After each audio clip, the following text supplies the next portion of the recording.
ស្វាគមន៍ត្រឡប់មកវិញជាមួយនឹងកម្មវិធី Slap Spicy Talk ចាបងរ៉ូសាខ្ញុំនៅតែមានសំណួរជាច្រើនចង់សួរទៅកាន់គាត់ទោះបីជាវគ្គមុនសួរច្រើនហើយប៉ុន្តែនៅតែមានចម្ងល់ជាច្រើនពាក់ព័ន្ធជាមួយនឹងសិល្បៈបុរាណចាមានអារម្មណ៍ថា MC Elena ដូចចង់ដឹងរឿងគេខ្លាំងណាបង Spicy ចា Spicy ដូចចុះបកមករ៉ាគេទៅយកទាំងពីរវិញចង់ដឹងថាតើមូលហេតុអីបានជាបងទាំងពីរចាប់ដៃគ្នានៅក្នុងការបង្កើត content ឬក៏ការសម្ដែងជាតួធ្លុកជាមួយគ្នាតាមចំយ៉ាងណាដែរបងបើនិយាយពីដើមមកពីអ្នកខ្ញុំអត់ត្រូវគ្នាបងអត់ត្រូវបើស្គាល់ថាមនុស្សរៀនមួយគ្នាប៉ុន្តែអត់និយាយរកគ្នាអត់គេថ្នាក់មួយគ្នាមែនថ្នាក់មួយគ្នាបងអូចាំមិនបាននិយាយរកគ្នាវិញពេលហ្នឹងពេលបោះជូតថ្នាក់ចូលរៀនឆ្នាំទី2ហ្នឹងបោះជូតថ្នាក់ហ្នឹងក៏នឹកឃើញថាមើលទៅចេះអាសាចេះចោះដែរតាមើលនិយាយគ្នាលេងទៅក៏នឹកឃើញលេងនៅក្នុងថ្នាក់ទៅនិយាយទៅពួកខ្ញុំឲ្យតែថាបានលេងអ្នកក្នុងថ្នាក់សើចមិនខ្ញុំលេងតដាច់ខ្យល់ក្តីសុខខ្ញុំហ្មងឲ្យតែគេបានសើចចា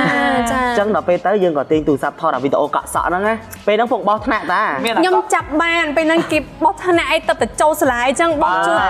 វេទនការថ្មីហ្នឹងក៏ផ្ទុះអាវីដេអូកក់សក់ហ្នឹងទៅចាជួនអីយើងមានគេចង់ប្រើយើងឲ្យរៀបចំកម្មវិធីទស្សនីយភាពលក់សបុតកាលហ្នឹងសម្ដែងល្ខោនយីគេលក់សបុតនៅសាលាមធ្យមចាដល់ថ្ងៃកម្មវិធីសម្ដែងគេខ្វះធ្លុកគេឲ្យខ្ញុំហ្នឹងលេងធ្លុកអញ្ចឹងទៅខ្ញុំក៏សាកល្បងថាខ្ញុំលេងតួប្រពន្ធគេលេងតួប្តីទៅតាំងពីថ្ងៃហ្នឹងមកក៏ពួកខ្ញុំចាប់ផ្ដើមសម្ដែងធ្លុកមួយគ្នាហ្នឹងមករហូត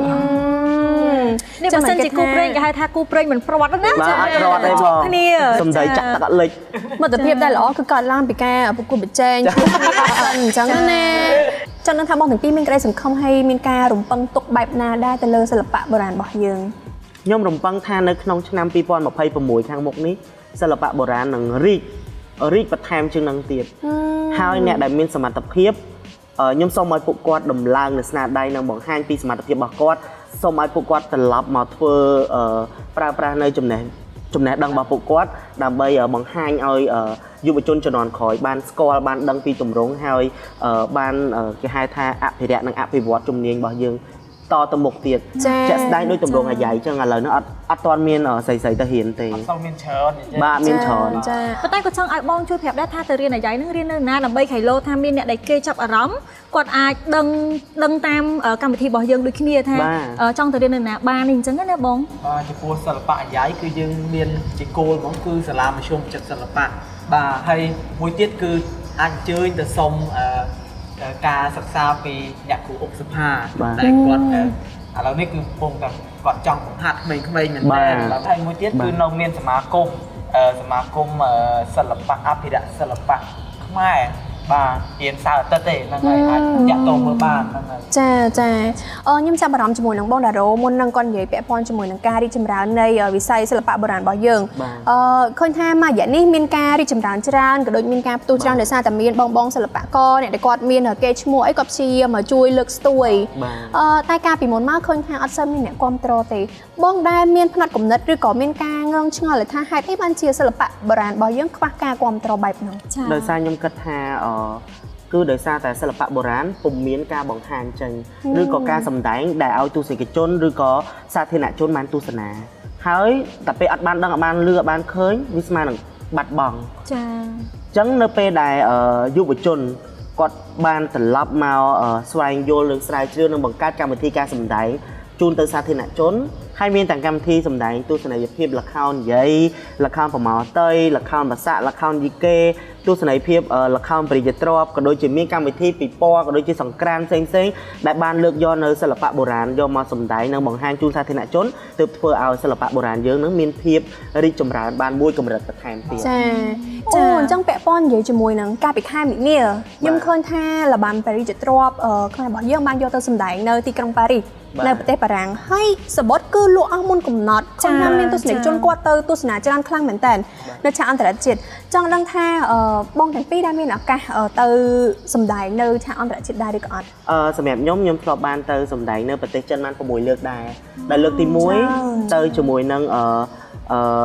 សហភាពសហព័ន្ធយុវជនកម្ពុជាទៅក្នុងកម្មវិធីអាស៊ានការផ្លាស់ប្ដូរវប្បធម៌ហើយការហ្នឹងគេធ្វើនៅស៊ីអានទំនៀមទម្លាប់ប្រពៃណីរបស់ជនជាតិបណ្ដាប្រទេសអាស៊ានហើយនឹងប្រពៃណីទំនៀមទម្លាប់របស់ជនជាតិចិនគឺពួកគាត់ពិតជាបានអភិរក្សនិងអភិវឌ្ឍ នៅសិល្បៈរបស់គាត់មែនតើទើបធ្វើឲ្យយើង inspire យកមកអភិរក្សនិងអភិវឌ្ឍនៅសិល្បៈរបស់យើងបន្ថែមទៀតបដោះគំនិតឲ្យខ្ញុំគិតថាថ្ងៃណាមួយខ្ញុំនឹងធ្វើឲ្យសិល្បៈវប្បធម៌របស់ខ្ញុំរីកសុសសាយនិងជឿនលឿនដូចគេបន្ថែមដែរចាពេលហ្នឹងយកតម្រងមួយណាយកទៅសម្ដែងបងយើងយកទស្សនីយភាពចម្រុះបងដោយសារយើងមានពេលតិចនៅពេលដែលយើងមានពេលវេលាតិចយើងត្រូវបង្ហាញអីដែលឲ្យគេបានស្គាល់ច្រើនពីយើងអញ្ចឹងយើងមានតែទម្រង់ទស្សនីយភាពចម្រុះមានបុរាណមានស្បែកមានខោលមានប្រពៃណីដើម្បីលាយចូលគ្នាឲ្យមើលទៅទស្សនីយភាពមួយហ្នឹងគឺជាទស្សនីយភាពដែលគេចាប់អារម្មណ៍បាទអញ្ចឹងនៅពេលដែលយើងសម្ដែងចប់សំឡេងទះដៃការហូរកញ្ជ្រៀវរបស់ពួកគាត់ធ្វើឲ្យយើងពិតជាមានអារម្មណ៍ថារំភើបនឹងមោទនភាពដែលបានកើតមកជាកូនខ្មែរចាតែចុះសម្រាប់បងដាវីនវិញវិញចំពោះខ្ញុំអត់ទាន់បានចេញទៅសម្ដែងនៅខាងក្រៅទេប៉ុន្តែគេថាសម្ដែងនៅតាមស្ថាប័នរបស់អន្តរជាតិផងដែរមានជាសាលាបារាំងហើយថ្ងៃនេះគឺកំពុងតែរៀននៅក្នុងស្ថានទូតឥណ្ឌូនេស៊ីផងដែរអញ្ចឹងយើងទៅសិក្សាពីគេមកវិញថាតើគេអភិរក្សក៏ដូចជាអភិវឌ្ឍទៅលើទម្រង់សិល្បៈរបស់គេបែបម៉េចអញ្ចឹងយើងទៅបានទៅរៀនយើងបានទទួលបទពិសោធន៍នឹងមកវិញផងដែរចាខ្ញុំជឿជាក់ថាបុគ្គលដែលមានសមត្ថភាពដូចបងអញ្ចឹងអត់ខ្វះឲ្យឱកាសគង់តែបានចេញទៅក្រៅដោយសារតែយើងមានសមត្ថភាពពិតចាខ្ញុំមិនថាឃើញវិញគាត់ហមរបាំឥណ្ឌូនេស៊ីហើយគាត់ចេញនិយាយឥណ្ឌូនេស៊ីអូ really ដោយសារតែគាត់ទៅរៀននៅស្ថានទូតហើយយើងរៀនពីគេជាប់ scholarship បាន2ខែដែរតែយើងកាលហ្នឹង COVID អនឡាញអូខេរៀនអនឡាញចាបងអាចជួយបង្ហាញបន្តិចបានទេបាទឲ្យប្លែកចឹងណាបានឃើញរបាំសាមញ្ញរបស់មកពីខេត្តអាចេះរបស់ប្រទេសឥណ្ឌូនេស៊ីផងដែរចាតែរបាំនេះគឺគេអង្គុយឲ្យប្រើដៃអូខេបងចាខ្ញុំរាប់ជូនមកណាអូខេតោះ1 2 3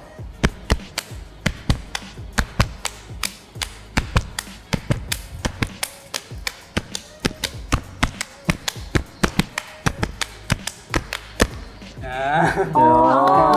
ខ្លាយណាស់បងបាទអញ្ចឹងរបាំនេះដូចគេលេងវាយស្គរឲ្យចេញយកដៃនេះជាច្បាប់ចុះតម្រុំទៅចាប់របាំហ្នឹងមិនក្រំទ្រូងណាសុបាយដែរគឺតែយើងវាយចេះមកហ្នឹងហើយគេមានតិចនិចវាវាយខ្ទប់ចេះ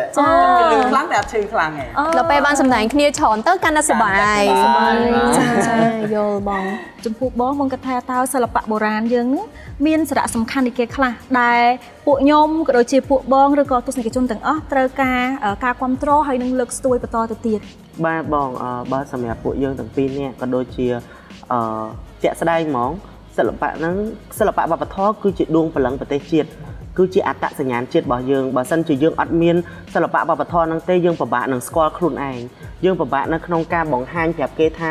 យើងជាអ្នកណាយើងមានអីដែល